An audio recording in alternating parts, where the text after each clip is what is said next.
Hello everyone.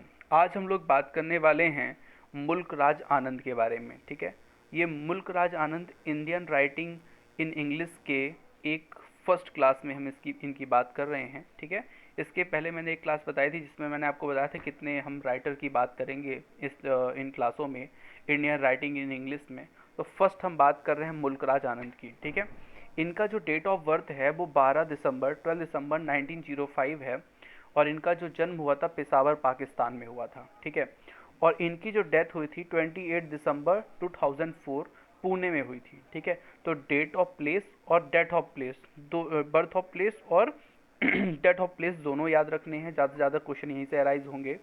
ठीक है, इनके बारे में और क्या क्या इंपॉर्टेंट चीज़ है वो हम लोग देख लेते हैं। जैसे नाइनटीन इन 1902 लिखा है यहाँ पे। In 1921 he passed in high school examination, मतलब 1921 में इन्होंने जो है 10th क्लास को क्या किया था, पास किया था। In 1925 he graduated from Punjab University and receive scholarship for London.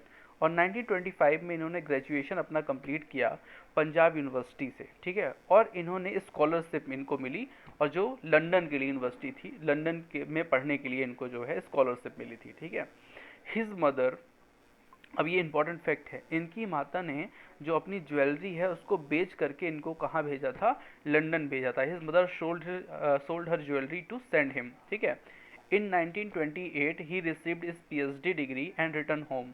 और 1928 में इन्होंने क्या है, पीएचडी डिग्री रिसीव की और देन ये क्या है, अपने घर लौट आए, रिटर्न इन होम। ठीक है, फिर इंपॉर्टेंट फैक्ट जिससे क्वेश्चन बनेंगे और आया भी है एमपी टेट में, पद्म भूषण अवार्ड 1967 से 1968, मतलब 1967-8 में इनको पद्म भूषण अवार्ड मिला, जो बहुत बड़ा अवार्ड है, ये आपको याद रखना है। ठीक है, ही वॉज अवॉर्डेड साहित्य अकेडमी अवार्ड इन 1972, इनको साहित्य अकेडमी अवार्ड में मिला था, जो मिला था 1972 में। ठीक है, क्यों मिला था, किस वर्क पे मिला था, वो मैं आपको आगे बताऊंगा। ठीक है, इनके कुछ वर्क हैं उनके बारे में हम बात कर लेते हैं।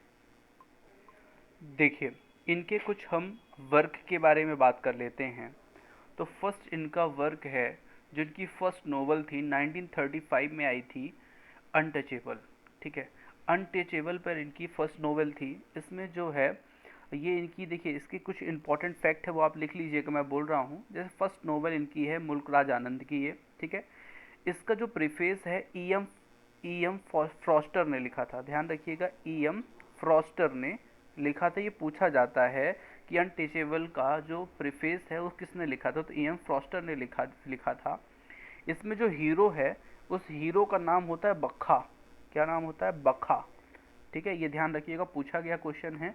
मुल्क राज आनंद जो है mouthpiece of underdogs इनको कहा जाता है, क्योंकि इन्होंने अपनी जो ज़्यादा जो कृतियाँ हैं वो झुग्गी झोपड़ी वाले लोगों के लिए इन्होंने लिखी है, मतलब गरीब लोगों के लिए लिखी है, इसलिए इनको mouthpiece of underdogs भी कहा जाता है। ठीक है, तो ये इंपॉर्टेंट फैक्ट्स मैंने आपको लिखा है अनटचेबल के। ठीक है, इनकी जो सेकेंड नोवेल है वो 1936 में आई थी, कुली।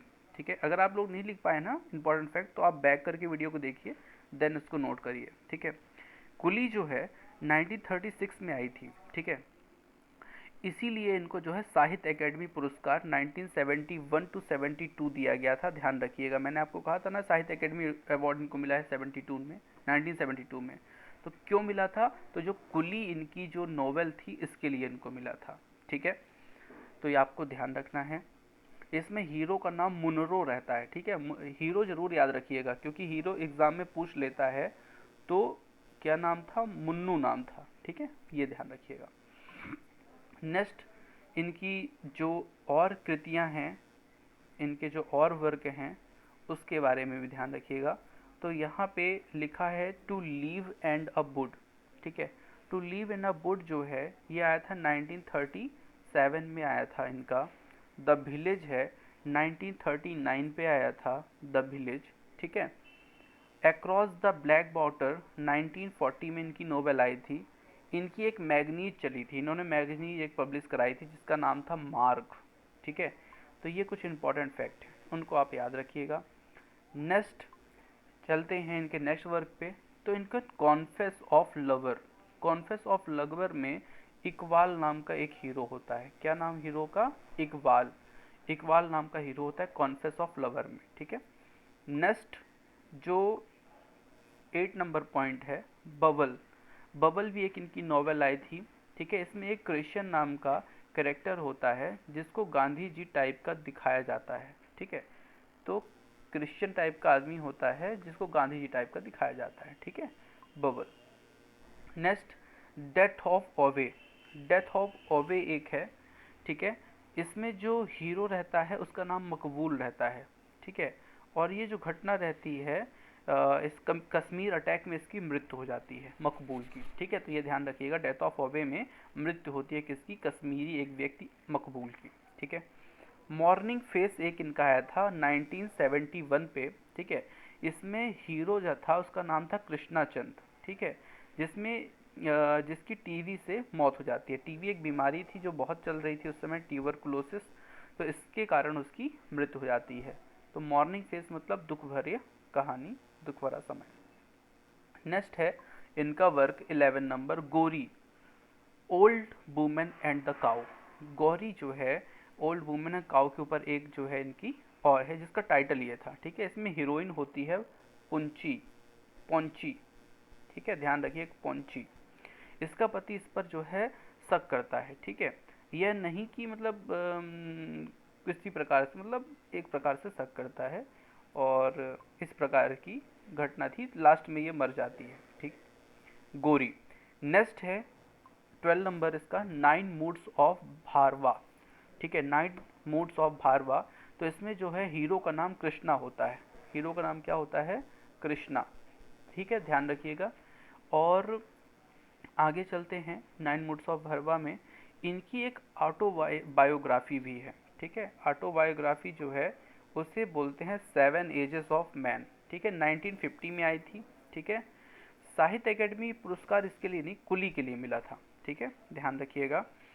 और 2 leaves and a bird, Rani movie, ठीक है। तो ये भी एक इनकी राही मूवी, मतलब एक ये है 2 लीव्स एंड बर्ड, एक नॉवेल है जिस पर एक मूवी बनी थी, राही। तो राही मूवी इसके एक नॉवेल पे बनी है, ठीक है। तो इनके बारे में हम इतना ही जानते हैं, ठीक है। फिर ये कुछ ऑब्जेक्टिव हैं, तो इनको जब हम पूरा पढ़ लेंगे, पूरी क्लास देख लेंगे इंडियन राइटिंग इन इंग्लिश की, तब हम बात करेंगे आगे, ठीक है। तो आज के इतना ही वीडियो में, थैंक यू फॉर वॉचिंग।